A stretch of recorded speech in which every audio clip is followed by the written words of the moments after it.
O Catecismo em um Ano.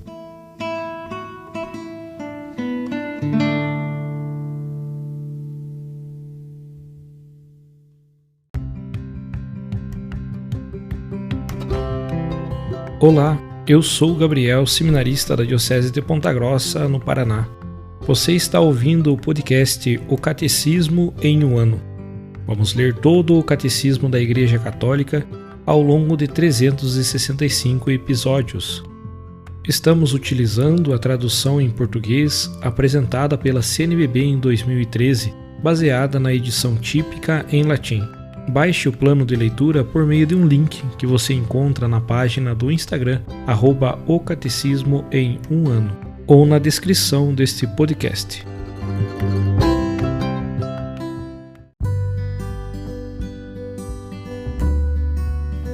Chegamos ao dia 293 do podcast O Catecismo em um Ano, dando continuidade então na terceira parte, a vida em Cristo.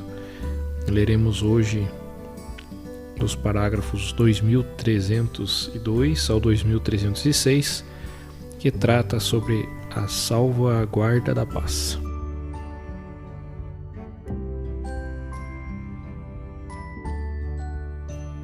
A paz. Ao lembrar o preceito "não cometerás homicídio", Nosso Senhor pede a paz do coração e denuncia a imoralidade da cólera assassina e do ódio. A cólera é um desejo de vingança. Desejar a vingança para o mal daquele que é preciso punir é ilícito, mas é louvável impor uma reparação, para a correção dos vícios e a conservação da justiça.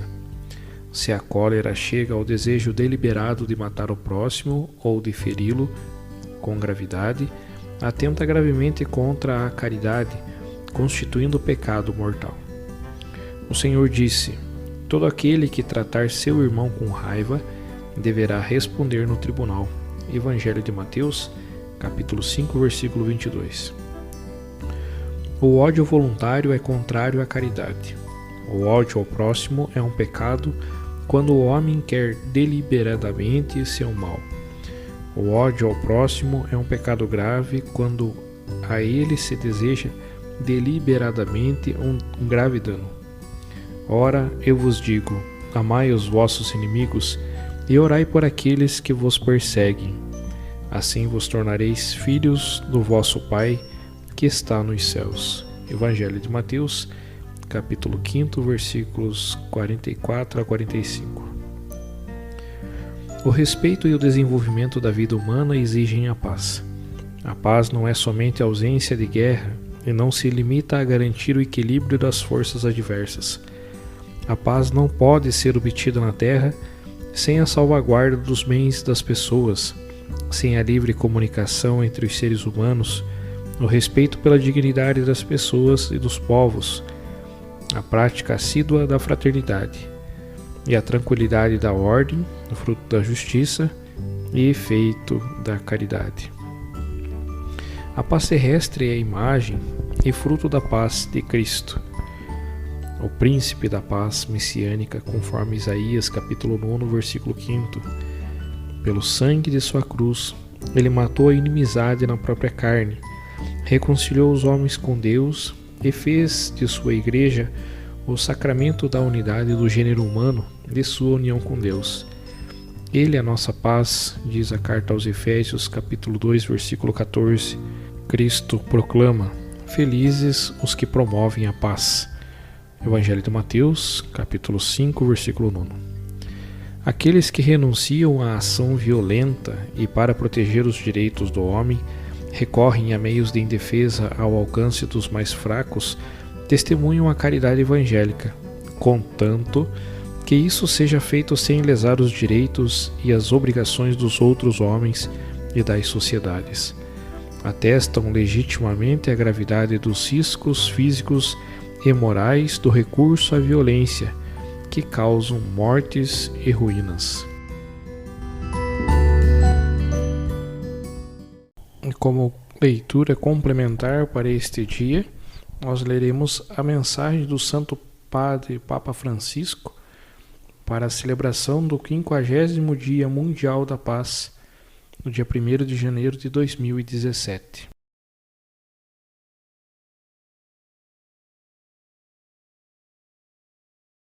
A não-violência, estilo de uma política para a paz. No início deste novo ano, formulo sinceros votos de paz aos povos e nações do mundo inteiro, aos chefes do Estado e de governo, bem como aos responsáveis das comunidades religiosas e de várias expressões da sociedade civil. Almejo paz a todo homem, mulher, menino e menina, e rezo para que a imagem e semelhança de Deus em cada pessoa nos permitam reconhecer-nos mutuamente como dons sagrados com uma dignidade imensa. Sobretudo nas situações de conflito, respeitemos esta dignidade mais profunda e façamos da não-violência ativa o nosso estilo de vida.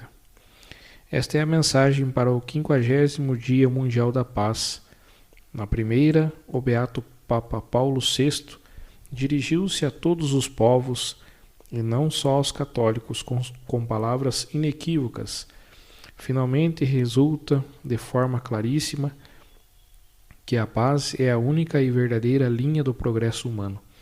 Não as tensões de nacionalismos ambiciosos, nem as conquistas violentas, nem as repressões geradoras de uma falsa ordem civil. Advertia contra o perigo de crer que as controvérsias internacionais não se possam resolver pelas vias da razão, isto é, das negociações baseadas no direito, na justiça, na equidade, mas apenas pelas vias dissuasivas e devastadoras. Ao contrário, citando a Pater Terris do seu antecessor, São João 23, exaltava o sentido e amor da paz baseada na verdade, na justiça, na liberdade e no amor. É impressionante a atualidade dessas palavras, não menos importantes e prementes hoje do que há 50 anos. Nesta ocasião, desejo deter-me à não-violência como estilo de uma política de paz e peço a Deus que nos ajude, a todos nós, a inspirar na não-violência as profundezas dos nossos sentimentos e valores pessoais. Sejam a caridade e a não-violência a guiar o modo como nos tratamos uns aos outros nas relações interpessoais, sociais e internacionais. Quando sabem resistir à tentação da vingança, as vítimas da violência podem ser os protagonistas mais credíveis de processos não violentos de construção de paz. Desde o nível local e diário até ao nível da ordem mundial, possa a não-violência tornar-se o estilo característico das nossas decisões, dos nossos relacionamentos, das nossas ações, da política em todas as suas formas. Um mundo dilacerado.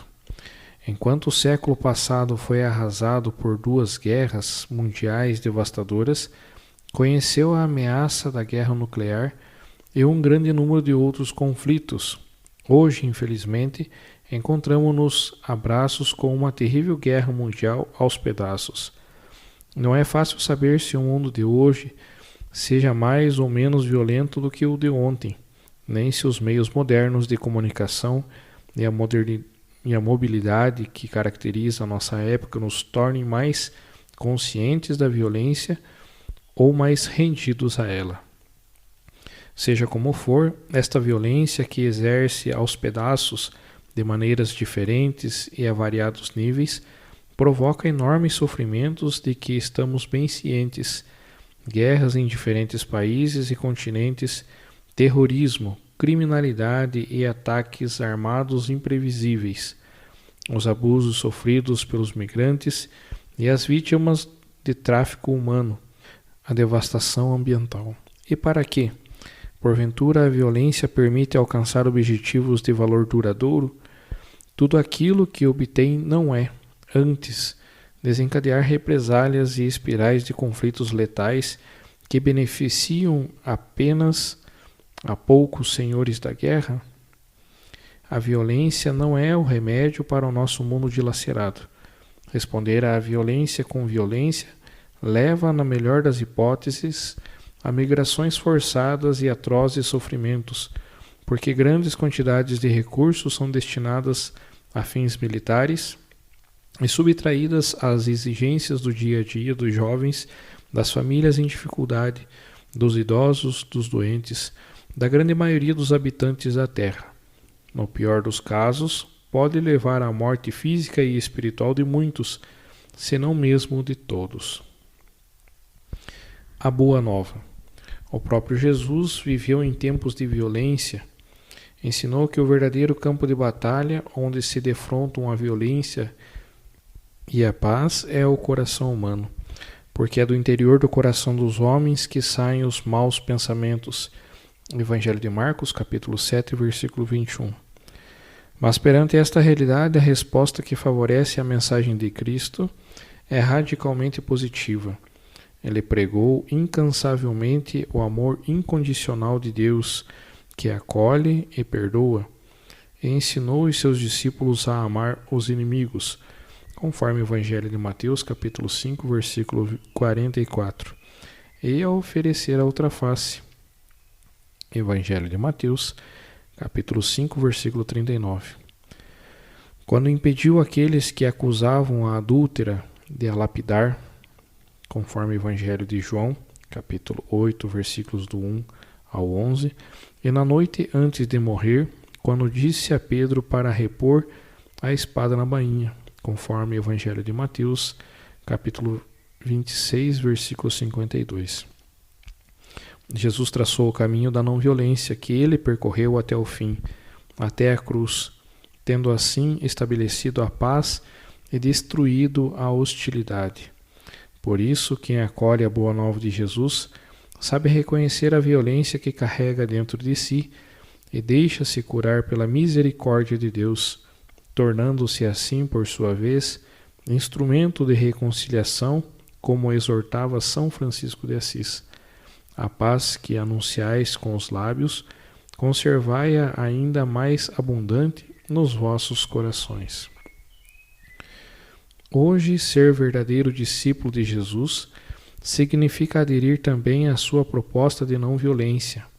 Esta, como afirmou o meu predecessor Bento XVI, é realista, pois considera que no mundo existe demasiada violência, demasiada injustiça e, portanto, não se pode superar esta situação, exceto se lhe contrapuser algo mais de amor, algo mais de bondade. Este algo mais vem de Deus. E acrescentava sem hesitação: a não-violência para os cristãos não é um mero comportamento tático, mas um modo de ser da pessoa. Uma atitude de quem está tão convicto do amor de Deus e do seu poder, que não tem medo de enfrentar o mal somente com as armas do amor e da verdade. O amor ao inimigo constitui o núcleo da revolução cristã.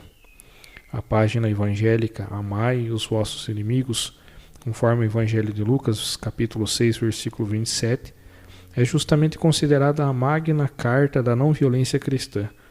Esta não consiste em render-se ao mal, mas em responder ao mal com o bem, conforme Romanos, capítulo 12, versículos 17 ao 21, quebrando dessa forma a corrente da injustiça.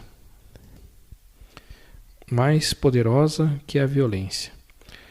Por vezes, entende-se a não-violência como rendição, negligência e passividade, mas na realidade não é isso. Quando a Madre Teresa recebeu o Prêmio Nobel da Paz em 1979, declarou claramente qual era a sua ideia de não-violência ativa. Na nossa família não temos necessidade de bombas e de armas. Não precisamos de destruir para edificar a paz, mas apenas de estar juntos, de nos amarmos uns aos outros, e poderemos superar todo o mal que há no mundo.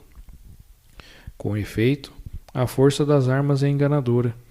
Enquanto os traficantes de armas fazem o seu trabalho, há pobres pacificadores que só para ajudar uma pessoa, outra e outra, dão a vida para estes obreiros da paz. A Madre Teresa é um símbolo, um ícone dos nossos tempos. No passado mês de setembro, tive a grande alegria de a proclamar santa. Elogiei a sua disponibilidade para com todos através do acolhimento e da defesa da vida humana, a dos nascituros e a dos abandonados e descartados. Inclinou-se sobre as pessoas indefesas, deixadas moribundas à beira da estrada, reconhecendo a dignidade que Deus lhes dera.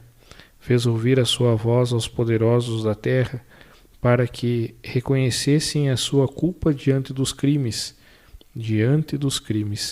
da pobreza criada por eles mesmos, como resposta à sua missão, e nisto representa milhares, antes milhões de pessoas, é ir ao encontro das vítimas com generosidade e dedicação, tocando e vendando cada corpo ferido, curando cada vida dilacerada.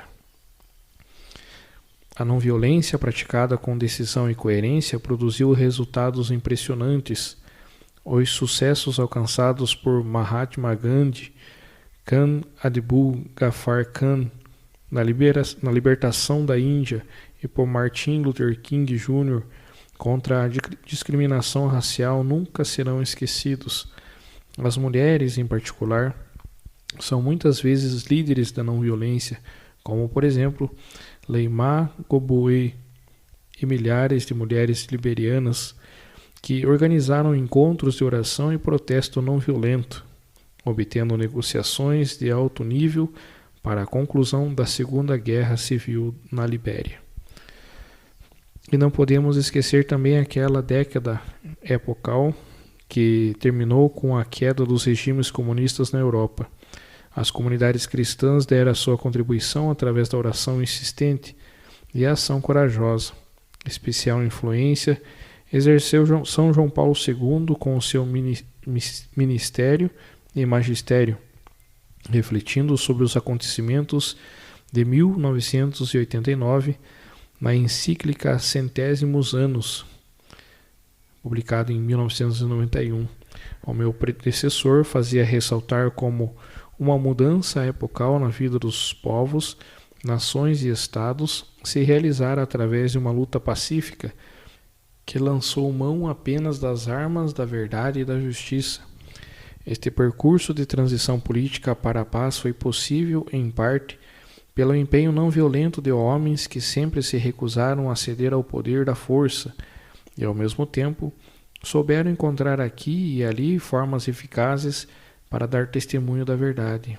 E concluía que os seres humanos aprendam a lutar pela justiça sem violência, renunciando tanto à luta de classes nas controvérsias internas como à guerra nas internacionais.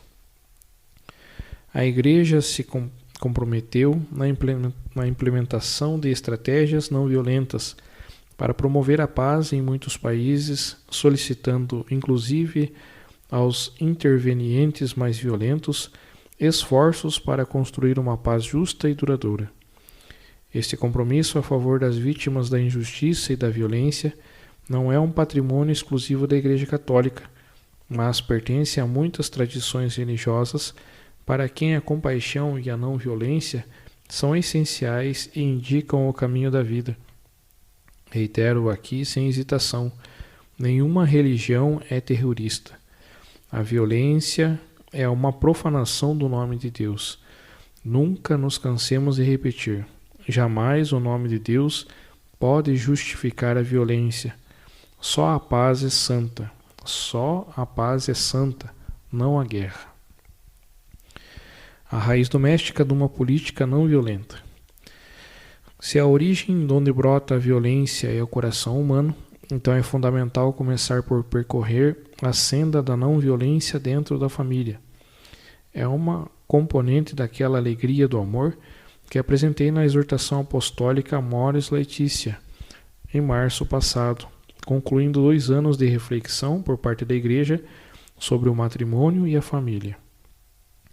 Esta constitui o cadinho indispensável no qual os cônjuges, pais, filhos, irmãos e irmãs aprendem a comunicar e a cuidar uns dos outros desinteressadamente e onde os atritos ou mesmo os conflitos devem ser superados, não pela força, mas com o diálogo, o respeito, a busca do bem do outro, a misericórdia e o perdão. A partir da família, a alegria do amor propaga-se pelo mundo, irradiando para toda a sociedade. Aliás, uma ética de fraternidade e coexistência pacífica entre as pessoas e entre os povos não se pode basear na lógica do medo, da violência e do fechamento, mas na responsabilidade, no respeito e no diálogo sincero. Nesse sentido, lanço um apelo a favor do desarmamento, bem como da proibição e abolição das armas nucleares, a dissuasão nuclear e a ameaça de uma segura destruição recíproca não podem fundamentar este tipo de ética. Com igual urgência, suplico que cessem a violência doméstica e os abusos sobre as mulheres e crianças. O Jubileu da Misericórdia, que terminou em novembro passado, foi um convite a olhar para as profundezas do nosso coração e a deixar entrar nele a misericórdia de Deus. O ano jubilar fez-nos tomar consciência de como são numerosos e variados os indivíduos e os grupos sociais que são tratados com indiferença, que são vítimas de injustiça e sofrem violência. Fazem parte da nossa família, são nossos irmãos e irmãs. Por isso, as políticas de não violência devem começar dentro das paredes de casa para depois se difundir por toda a família humana. O exemplo de Santa Teresa de Lisieux convida-nos a pôr em prática o pequeno caminho do amor, a não perder a oportunidade de uma palavra gentil, de um sorriso, de qualquer pequeno gesto que semeie paz e amizade. Uma ecologia integral é feita também de simples gestos cotidianos pelos quais quebramos a lógica da violência, da exploração, do egoísmo. O meu convite. A construção da paz por meio da não violência ativa é um elemento necessário e coerente com os esforços contínuos da Igreja para limitar o uso da força através das normas morais. Mediante a sua participação nos trabalhos das instituições internacionais e graças à competente contribuição de muitos cristãos para a elaboração da legislação a todos os níveis. O próprio Jesus nos oferece um manual desta estratégia de construção da paz no chamado Sermão da Montanha. As 8 bem-aventuranças, conforme Evangelho de Mateus, capítulo 5, versículos 3 a 10, traçam o perfil da pessoa que poderemos definir feliz, boa e autêntica. Felizes os mansos, diz Jesus, os misericordiosos, os pacificadores, os puros de coração, os que têm fome e sede de justiça. Este é um programa e um desafio também para os líderes políticos e religiosos, para os responsáveis das instituições internacionais e os dirigentes das empresas e dos meios de comunicação social de todo o mundo, a aplicar as bem-aventuranças na forma como exercem as suas responsabilidades. É um desafio a construir a sociedade, a comunidade ou a empresa de que são responsáveis com o estilo dos obreiros da paz, a dar provas de misericórdia, recusando-se a descartar as pessoas, danificar o meio ambiente e querer vencer a todo custo. Isto requer a disponibilidade para suportar o conflito, resolvê-lo e transformá-lo no elo de ligação de um novo processo. Agir desta forma significa escolher a solidariedade como estilo para fazer a história e construir a amizade social. A não violência ativa é uma forma de mostrar que a unidade é, verdadeiramente, mais forte e fecunda do que o conflito. No mundo, tudo está intimamente ligado. Claro, é possível que as diferenças gerem atritos. Enfrentemo-los de forma construtiva e não violenta, de modo que as tensões e os opostos possam alcançar uma unidade multifacetada que gera nova vida, conservando as preciosas potencialidades das polaridades em contraste. Asseguro que a Igreja Católica acompanhará toda a tentativa de construir a paz, inclusive através da não violência ativa e criativa. No dia 1º de janeiro de 2017, nasce o novo dicastério para o serviço do desenvolvimento humano integral, que ajudará a Igreja a promover, de modo cada vez mais eficaz, os bens incomensuráveis da justiça, da paz e da salvaguarda da criação e da solicitude pelos migrantes, os necessitados, os doentes e os excluídos, os marginalizados e as vítimas dos conflitos armados e das catástrofes naturais, os reclusos, os desempregados e as vítimas de toda e qualquer forma de escravidão e de tortura. Toda ação nesta linha, ainda que modesta, contribui para construir um mundo livre da violência, o primeiro passo para a justiça e a paz. Em conclusão, como é tradição, assino esta mensagem no dia 8 de dezembro, festa da Imaculada Conceição da Bem-aventurada Virgem Maria. Nossa Senhora é a Rainha da Paz. No nascimento do seu Filho, os anjos glorificavam a Deus e almejavam paz na terra aos homens e mulheres de boa vontade, conforme o Evangelho de Lucas, capítulo 2, versículo 14. Peçamos à Virgem Maria que nos sirva de guia. Todos desejamos a paz, muitas pessoas a constroem todos os dias com pequenos gestos. Muitos sofrem e suportam pacientemente a dificuldade de tantas tentativas para a construir. No ano de 2017, comprometamo-nos, através da oração e da ação, a tornar-nos pessoas que baniram dos seus corações palavras e gestos à violência e a construir comunidades não violentas que cuidem da casa comum. Nada é impossível se nos dirigimos a Deus na oração. Todos podem ser artesãos de paz.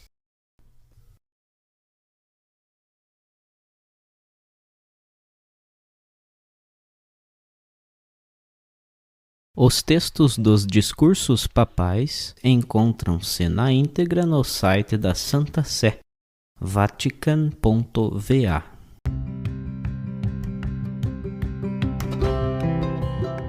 Você acaba de ouvir mais um episódio do podcast O Catecismo em um Ano.